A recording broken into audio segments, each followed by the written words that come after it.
قدر نہیں کرتے، ماہ رمضان شریف کی قدر نہیں کرتے.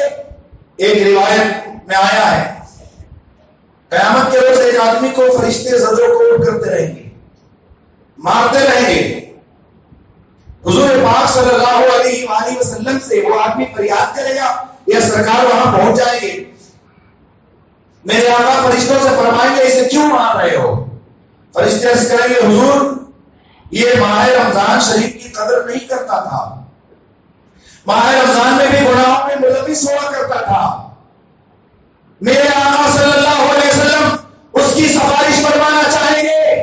پروردگار اعلیٰ فرمائے گا اے حبیب اگرچہ آپ کی شفاعت قبول ہو جائے گی مگر آپ اس کی شفاعت نہ کریں، اس لیے کہ ماہ رمضان اس کا دعوے دار ہے. ماہ رمضان نے میری بارگاہ میں دعویٰ کیا ہے. اس کے حوالے سے میرے آقا ارشاد فرمائیں گے جس کا دعوے دار ماہ رمضان ہو میں بھی اس سے بری ہوں، میں نے بھی اس کو چھوڑ دیا، میں بھی اس سے بیزار ہوں. جس کا دعوے دار ماہ رمضان ہے، دکانوں پر پردہ لٹکانے والوں، ہوٹل میں پردہ لٹکانے والوں اور پردے کے اندر جا کر ماہ رمضان میں روزے کی حالت میں جب دوسرے لوگ ہوتے ہیں تم چھپ چھپا کر اندر چائے نوشی سگریٹ نوشی کرتے ہو، لوگوں سے شرم آ رہی ہے کئی لوگ دیکھ نہ لے کیسا مسلمان ہے کہ روزے میں حالت میں لوگ ہیں اور یہ جا کر چائے پی رہا ہے سگریٹ پی رہا ہے اور یہ پردہ لگا دیا گیا تاکہ لوگوں کی نگاہوں سے چھپ جائے اور بچ جائے. لوگوں کی نگاہوں سے وہ چھپا لو گے، پروردگار کی نگاہوں سے کیسے چھپو گے؟ وہ تو پردے کے پیچھے سے بھی دیکھنے والا ہے، وہ تو دل کے اندر بھی دیکھنے والا ہے، وہ تو ظاہر و باطن سے واقف ہے. یہ پردہ لگا کر تم اپنے دکانوں پر کیا ظاہر کرنا چاہتے ہو؟ جن لوگوں کو اللہ تعالیٰ سے شرم نہیں ہے ان لوگوں سے کیا شرم ہونی چاہیے؟ پردہ لٹکا کر اندر بیٹھ کر سگریٹ نوشی چائے نوشی کھانا وغیرہ کھانا، اللہ اکبر کتنا کھائے گا؟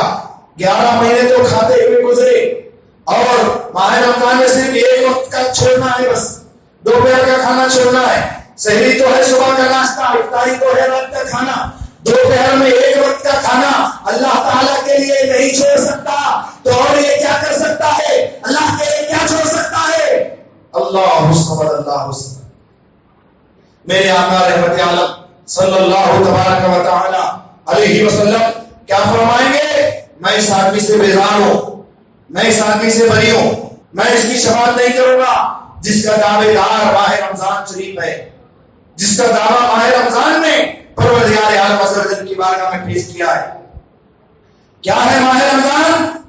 حضرت مولا کائنات شیر خدا فاتح خیبر سیدنا علی بن ابی طالب کرم اللہ تعالی وجہہ الکریم ارشاد فرماتے ہیں اگر اللہ تعالیٰ کو اس امت پر عذاب نازل کرنا ہوتا تو کبھی تو ماہ رمضان نہ عطا کرتا اور سورہ اخلاص نہ دیتا. اللہ تعالیٰ نے اس امت کو ماہ رمضان عطا کرنا اور سورہ اخلاص قل هو اللہ احد کا سورہ اللہ تبارک و تعالیٰ نے اس امت کو عطا کرنا اس بات پر دعوت کرتا ہے کہ اللہ تعالیٰ اس امت کو عذاب دینا نہیں چاہتا. ذرا غور کیجئے، اگر عذاب دینا مقصود ہوتا ماہ رمضان نہ دیا جاتا. اس کا مطلب یہ کہ اگر ہم کچھ گناہ کر بھی رہے ہیں، اگر اللہ تعالیٰ پوشی کر رہا ہے، سزا نہیں دے رہا ہے، تو اس کے حبیب صلی اللہ علیہ وسلم کے تحفے ماہ رمضان کا یہ صدقہ ہے. آج ہم گناہ کرنے کے باوجود عذاب الہی نازل نہیں ہو رہا ہے. مولا کائنات فرماتے ہیں اگر اللہ تعالیٰ کو عذاب دینا مقصود ہوتا تو ماہ رمضان اللہ تعالیٰ عطا نہیں فرماتا. ذرا غور کیجیے ماہ رمضان شریف کی کس قدر فضیلت ہے. یہ ساری فضیلتیں گزشتہ جمعہ سے اس لیے بیان کی جا رہی ہیں تاکہ آپ کے اندر روزہ رکھنے کا جذبہ پیدا ہو. جو لوگ روزہ نہیں رکھتے وہ بھی اس سال روزہ رکھے ضرور، اور جو لوگ روزہ رکھتے ہیں ان کا ایمان اور تازہ ہو جائے اور مضبوط ہو جائے اور کسی طرح کی کوئی خلش، کوئی شک، کوئی شبہ ان کے دل میں ہو تو وہ نکل جائے. خدا کی قسم روزہ ایک ایسی عبادت ہے اور ماہ رمضان شریف وہ پیارا مہینہ ہے. فرمایا گیا حضرت یعقوب علیہ السلام کے 12 بیٹے تھے.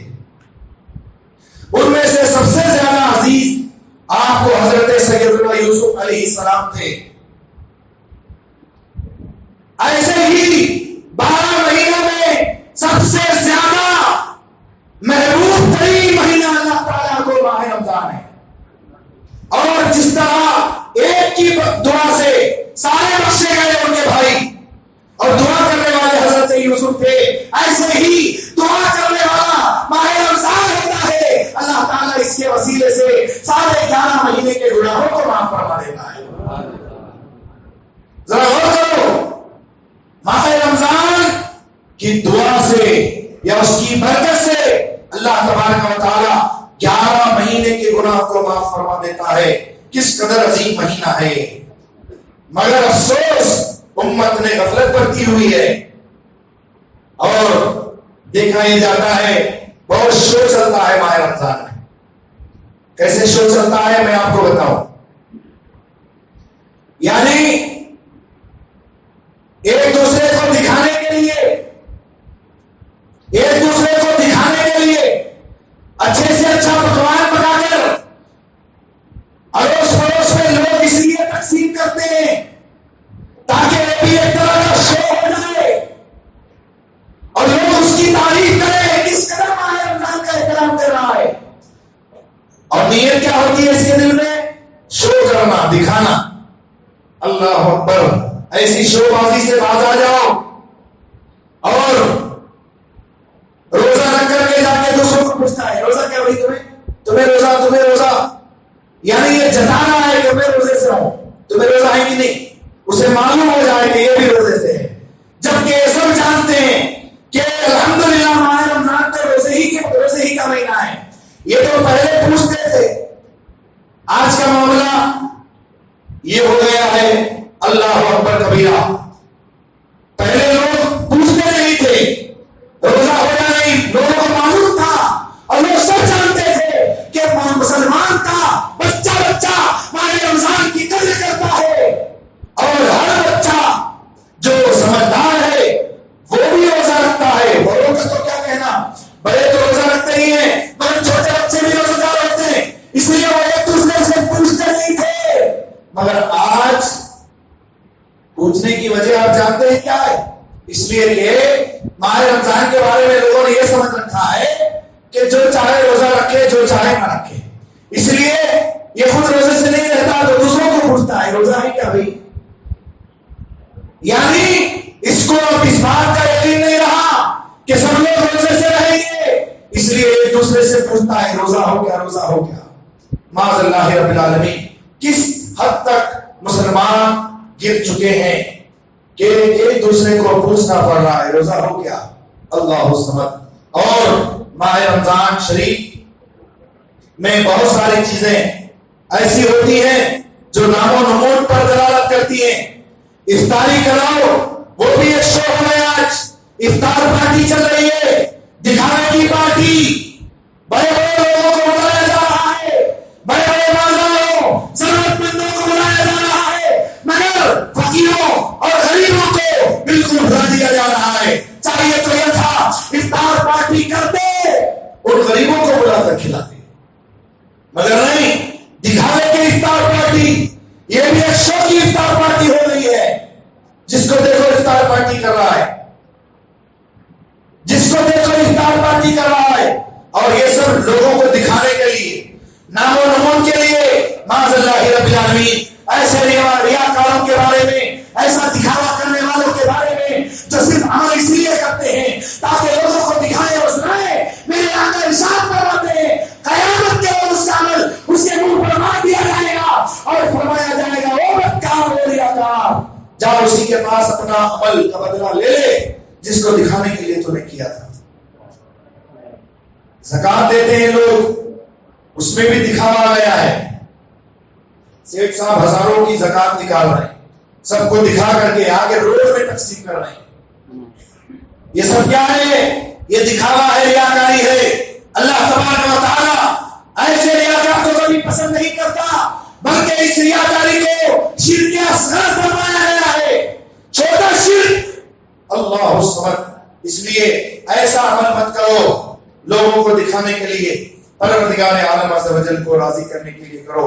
میرے آقا ارشاد فرماتے ہیں جو اللہ تعالیٰ کو راضی کرنے کے لیے ایک روزے دار کو افطار کرائے گا، میرے آقا ارشاد فرماتے ہیں زمین و آسمان کے فرشتے اس کی مغفرت کے لیے دعا کریں گے اور حضرت جبریل امین سر قدر میں اس سے مصافحہ کریں گے۔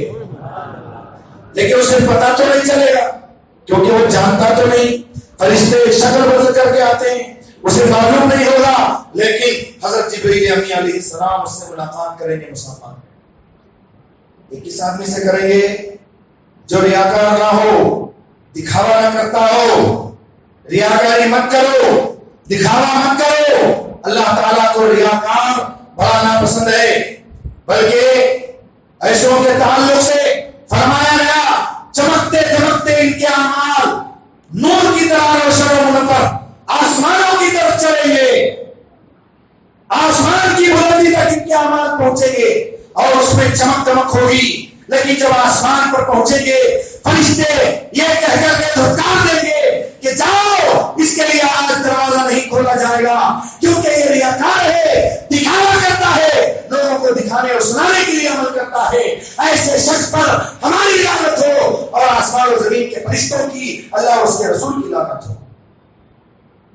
لہذا کوئی عمل ایسا مت کرو جو لوگوں کو دکھانے کے لیے ہو، بس پروردگار عالم عز و جل کو راضی کرنے کے لیے۔ ماہ رمضان شریف بالکل قریب ہے، اللہ تعالیٰ ماہ رمضان شریف کی برکتوں اور رحمتوں سے ہمیں مالا مال فرمائے۔ سب سے پہلے جو کچھ کہا مجھے خود اس پر عمل کرنے، بعد میں آپ تمام کو عمل کی توفیق رفیق عنایت فرمائے۔ آپ تمام حضرات جانتے ہیں الحمدللہ ہر سال مسجد واحدہ گلشن بغداد کی طرف سے گنجی بنائی جاتی ہے اور افطار کا